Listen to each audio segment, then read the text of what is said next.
안녕하십니까.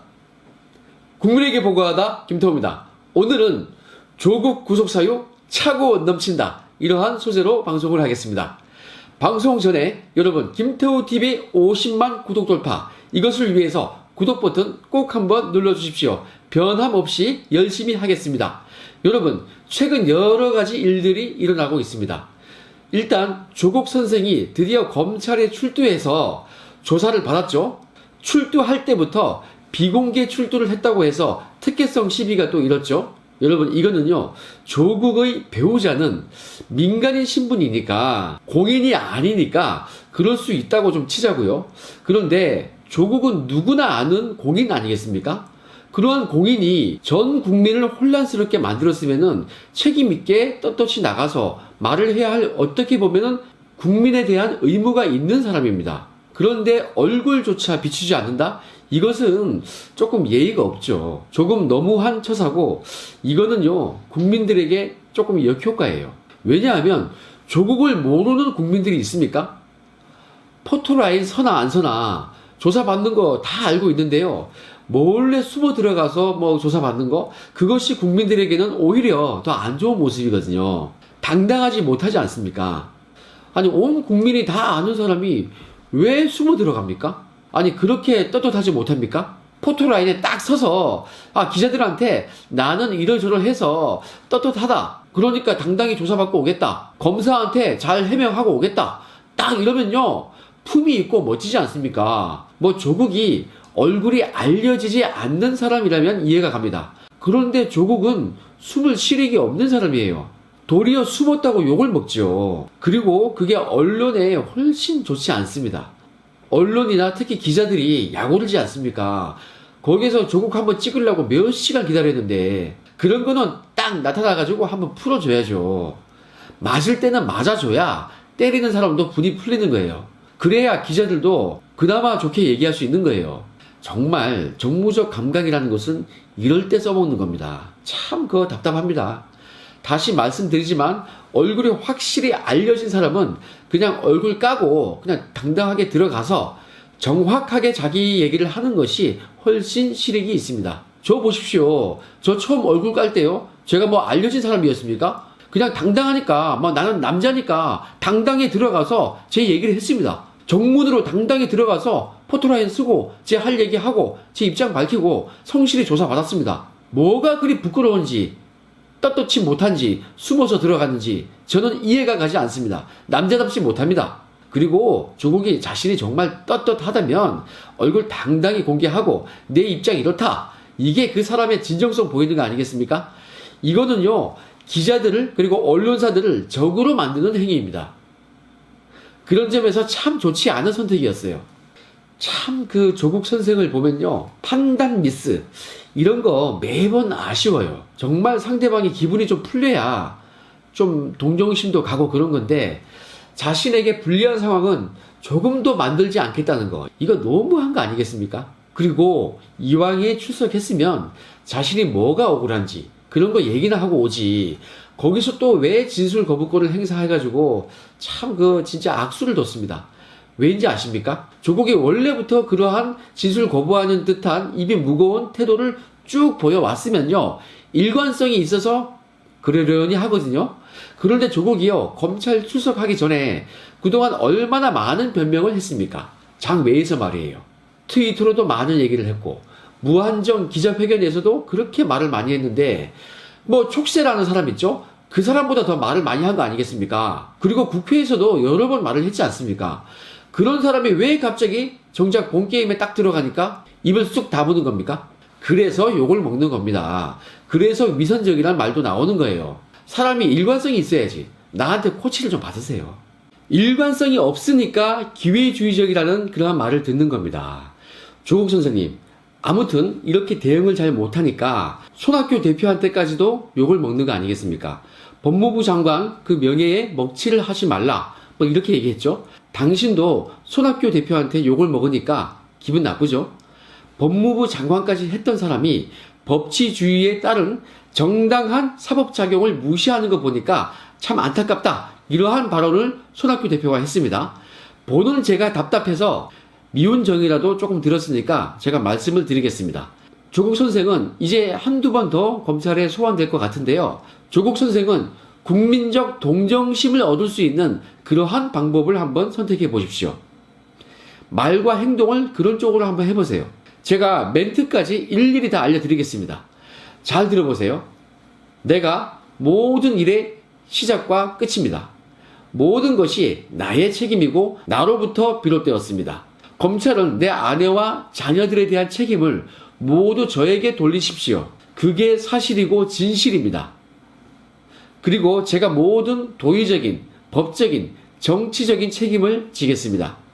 일부 억울한 일이 있지만 그것은 제가 검찰에 출석해서 검사님한테 일일이 상세히 다 설명을 하겠습니다. 반면 제가 잘못한 부분이 있으면 그에 대해서는 모두 책임을 지고 시인하겠습니다.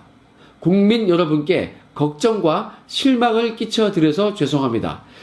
저를 믿어주신 대통령께도 실망을 끼쳐드려서 죄송합니다. 딱 이렇게 말하면요, 얼마나 책임 있는 모습입니까? 그리고 얼마나 당당합니까? 내 말을 한번 들어보세요. 여러분, 올해 1월 3일 제가 처음으로 동부지검에 출석하면서 얼굴을 드러냈는데요. 검찰에다가 전화해가지고 나 그냥 얼굴을 알려주지 않게 지하 주차장으로 좀 안내 좀 해주세요. 이럴 수도 있었지만은 저는 그러지 않았습니다. 저도 고민 많이 했죠. 저의 가족과 아내와 자녀들이 혹시 피해가 갈까봐, 그동안 알아왔던 사람들한테 좀 오해를 받거나 피해를 볼까봐, 그래서 고민을 많이 했습니다. 하지만 저 크게 마음 먹고 당당히 정문 앞으로 들어갔습니다. 포토라인에 서서 제 입장 밝히고 뭐가 잘 되고 잘 못된 건지 명백히 밝히겠다. 제가 이러고 들어가지 않았습니까? 아니, 남자가 도망갈 필요가 뭐가 있어요. 제가 가만 보니까 동부지검 그 당시에 환경부 블랙리스트 이런 것 때문에 조사받은 사람도 좀 있는데 정문으로 당당히 들어가는 사람은 거의 못 봤습니다. 왜 그러고 삽니까? 특히 막 이렇게 가리고 들어가는 사람이요. 왜 그럽니까? 내 상관 중에 그런 사람이 있던데. 이러고 들어가니까 더 죄진 사람 같잖아요. 그럼 뭐가 그리 부끄러워요? 떳떳하면 당당하게 얼굴을 내세요. 자, 가만 보면요, 조국은 이렇게 큰 일을 대응하는 것이 참 문제가 있어요. 장관까지 한 사람이 어찌 1기 6급에 불과한 나만큼도 못합니까? 지금이라도 늦지 않았으니까 제가 알려준 방식대로 한번 해보십시오. 효과 있을 겁니다. 그리고 묵비권을 행사한 사람이 무슨 8시간이나 조사를 받습니까? 묵비권 행사했으면요, 검찰이 질문하는 시간은 별로 안 걸려요. 이거 딱 보니까 검찰 질문 뭔지 외워가느라고 그냥 8시간 보냈구만. 이거 참 민망합니다. 자, 다시 말씀드리지만 2회 조사를 받게 되걸랑 그러지 마세요. 그냥 당당히 질문에 답하고 억울하거나 지나친 것이 있으면 적극적으로 소명하시고 그게 낫지 않습니까? 그리고 진술 거부권 행사는 정말 보기 안 좋습니다. 만약에 검찰 조사에 성심성의껏 답하고 조사받고 오면서 검찰청에서 오가면서요, 추운 날에 장기간 대기했던 그 기자님들한테 고생한다는 말도 좀 해주고, 그리고 어느 정도는 조금 썰을 풀어줘야 그분들도 고생한 보람이 있지요. 다 직장 생활을 하는 건데 그 이해 못합니까? 그렇게 기자들한테 상황 설명해주면요, 고마워하죠. 욕 2번 할 거 1번밖에 안 합니다. 그래서 이런 상황이 덜 나빠지는 거예요. 언론까지 적으로 만들지 마십시오. 지금 적들이 얼마나 많이 생겼습니까?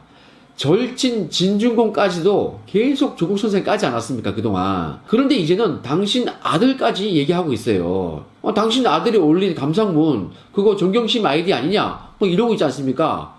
그 진실이겠죠. 이러한 소소한 진실이 정말로 무서운 거예요. 여러분, 제가 예전에 조국 선생님에게 방송에서 이런 말을 한 적이 있습니다.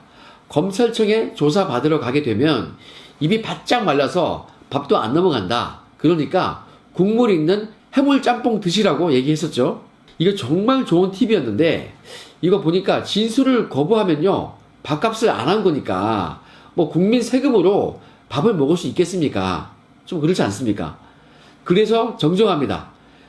성실히 진술을 하게 되면 그때에는 해물짬뽕을 좀 시켜달라 이렇게 얘기하시고요. 진술 거부할 거면 국민 세금 낭비하지 마세요. 자, 다음번 조사를 받으러 갈 때에는 오늘이 될지 내일이 될지 알 수 없지만 성실히 조사를 받으시고 해물짬뽕을 시켜 드시기 바랍니다. 자, 여러분, 조국이 검찰 조사에서 진술을 거부하는데 재충고에도 불구하고 앞으로도 계속 진술 거부권을 행사할 확률이 높아 보입니다. 그런데 물증이 충분히 확보되어 있으면 조사자 입장에서는 아쉬울 게 없다고 그랬죠. 조사에 협조를 안 하고 그동안 장외에서 그렇게 부인을 해왔고요. 그리고 조국이 받고 있는 혐의 중에는 증거인멸 관련 혐의도 있죠. 그리고 압수수색 때 담당 검사에게 자기가 장관이라면서 뭐 어떻게 해라 마라 지시한 적도 있었습니다. 이걸로도 증거인멸 우려가 충분해요. 그리고 또 있습니다. 그간 제가 여러 번 밀어붙였던 그것이 이제 빛을 발할 때입니다. 국회에서 최교일 의원에게 조국이 얘기했던 거 있죠. 한국당에서 고발해서 검찰에서 조사를 받을 거니까 검사들이 필요하다면 휴대폰 뭐 내어줘야죠. 자발적으로 내주겠습니다. 이렇게 정말 큰 소리로 당당하게 말했었어요. 이거 약속 안 지켰으니까 그렇게 분명히 거짓말 했으니까요. 증거인멸할 그러한 정황이 더 커졌습니다.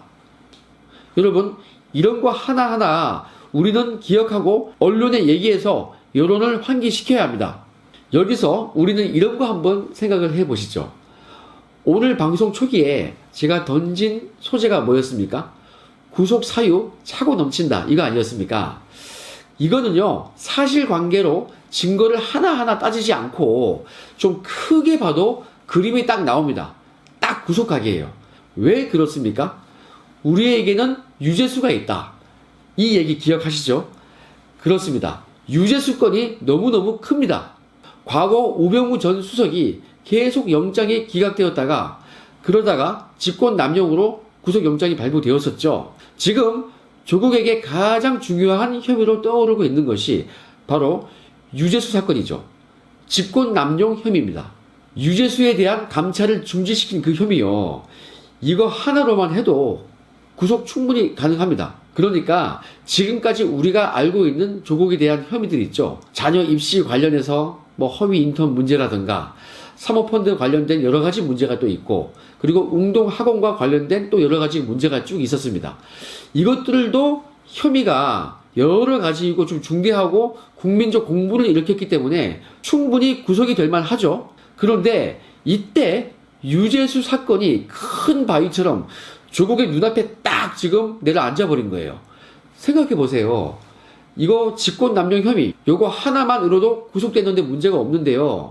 조국은 직권남용에다가 여러 가지 돈 문제, 자녀 입시 문제 많았지 않습니까?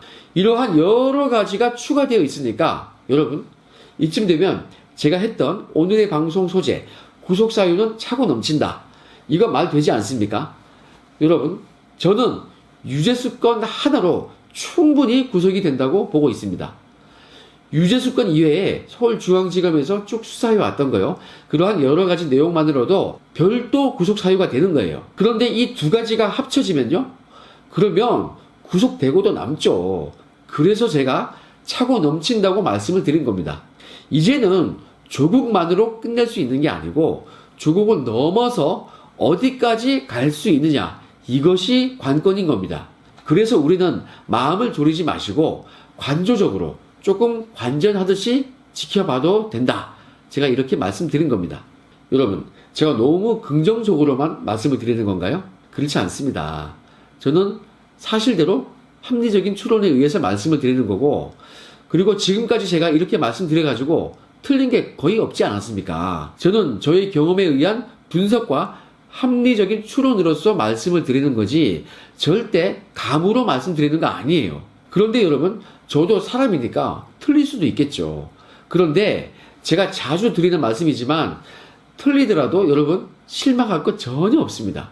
혹시 조국이 영장 기각되더라도요. 준비 더해서 재청구하면 되거든요. 예전에 조국 동생 기각되었을 때 그때 반응 보셨죠? 말도 안 되는 상황이니까 여론이 더 안 좋아졌지 않습니까?